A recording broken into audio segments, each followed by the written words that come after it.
Can you play guitar? Can you play guitar? Yes, I can. Yes, I can. I can play guitar. Can you play guitar? Can you play guitar? No, I can't. No, I can't. I can't play guitar. Can you play guitar? I'm sure you can. Well, students, welcome to MGMP Bahasa Inggris Kabupaten Bantul. Today, we would like to study about capability. Siswa sekalian, kita akan belajar tentang cara menyatakan kemampuan untuk melakukan sesuatu. Are you ready? Let's check it out.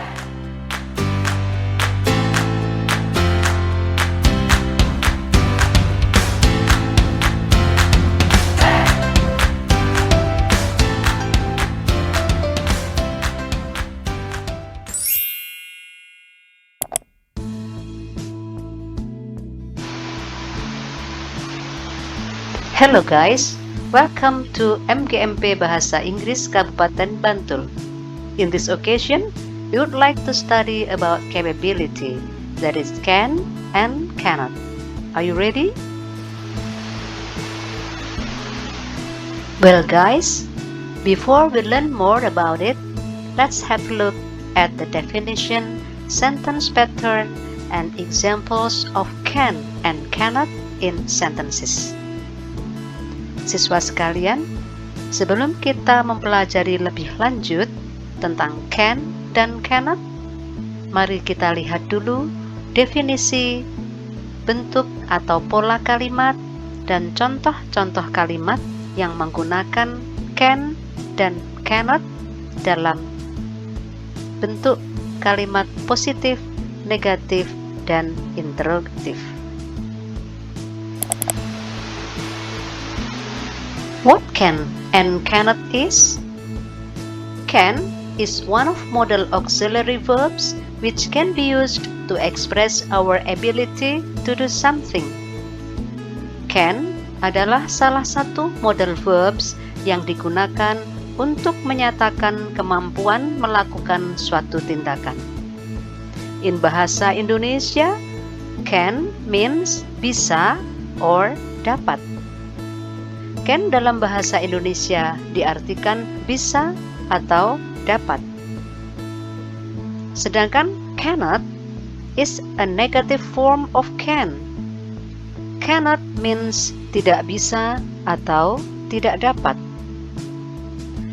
Cannot adalah bentuk negatif dari can, yang diartikan tidak bisa atau tidak dapat.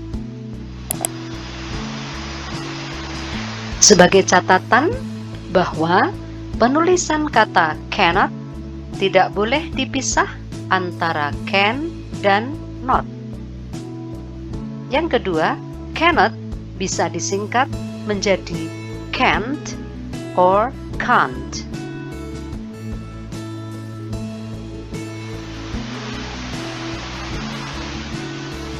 Well, students, these are the sentence patterns and examples.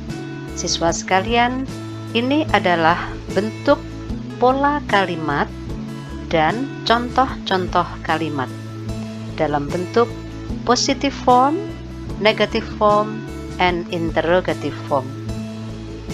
Yang pertama adalah kalimat positif, di mana terdiri dari subject plus can plus verb 1.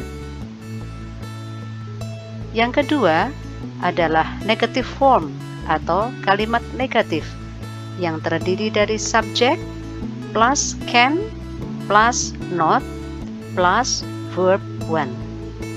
Perbedaannya dari kalimat positif menjadi negatif adalah tambahan kata not setelah can. Bentuk yang ketiga adalah interrogative form atau kalimat interrogatif atau pertanyaan, di mana kata can di sini diletakkan di awal kalimat. kemudian plus subject, plus verb 1.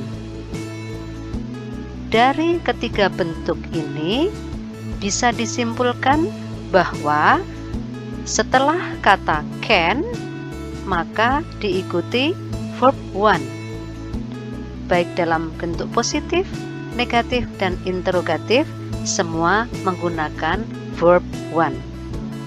Anak-anak tahu verb 1? Ya, betul sekali. Verb 1 adalah kata kerja bentuk pertama atau kata kerja dasar.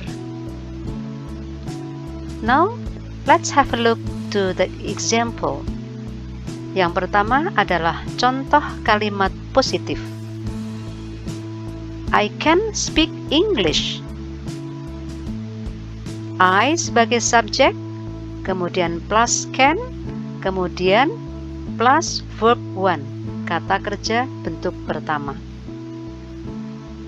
Jika dirubah menjadi kalimat negatif, maka akan ditambahkan kata not, sehingga berbunyi I cannot speak English. Subject plus can plus not plus verb 1. Jika dirubah menjadi kalimat pertanyaan atau interrogative form, maka can berada di depan, sehingga berbunyi Can I speak English? Can plus subject plus verb 1 atau kata kerja bentuk pertama. Sekarang kita lihat pada contoh kalimat yang kedua. She can dance well. Ini adalah bentuk positif. Jika dirubah menjadi kalimat negatif, maka menjadi she cannot dance well. Dan dirubah menjadi kalimat interrogatif, maka berbunyi Can she dance well? Untuk menjawab kalimat pertanyaan ini, kita bisa menjawabnya dengan Yes, I can, yang artinya ya, saya bisa, atau No, I can't, atau No, I can't, di mana can't ini atau can't ini adalah singkatan dari cannot. Contoh kalimat yang terakhir dalam bentuk positif yaitu they can play football. Dirubah menjadi kalimat negatif, maka menjadi they cannot play football. Dan dirubah menjadi kalimat interrogatif atau pertanyaan, maka menjadi can they play football? And you can answer yes, I can, or no, I cannot. Kalian bisa menjawabnya dengan yes, I can, atau no, I cannot, atau no, I can't.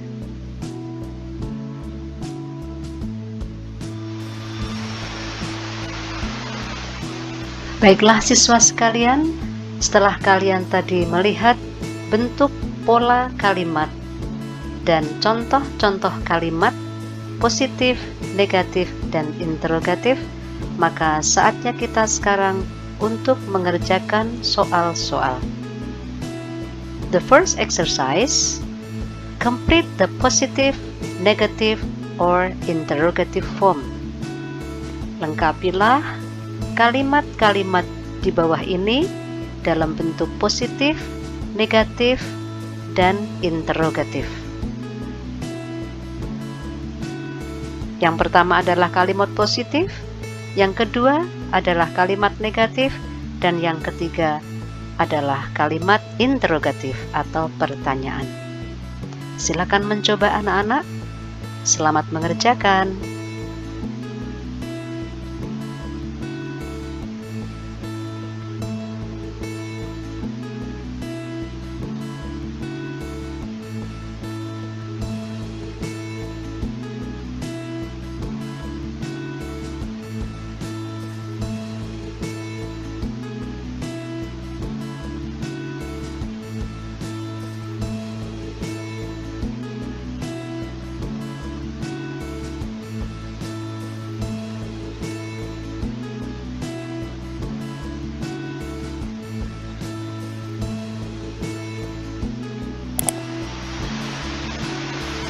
Well guys, let's do the second exercises. Fill in the blank with can or cannot. Siswa sekalian, mari kita mengerjakan soal latihan yang kedua. Isilah tempat-tempat yang kosong dengan kata can atau cannot.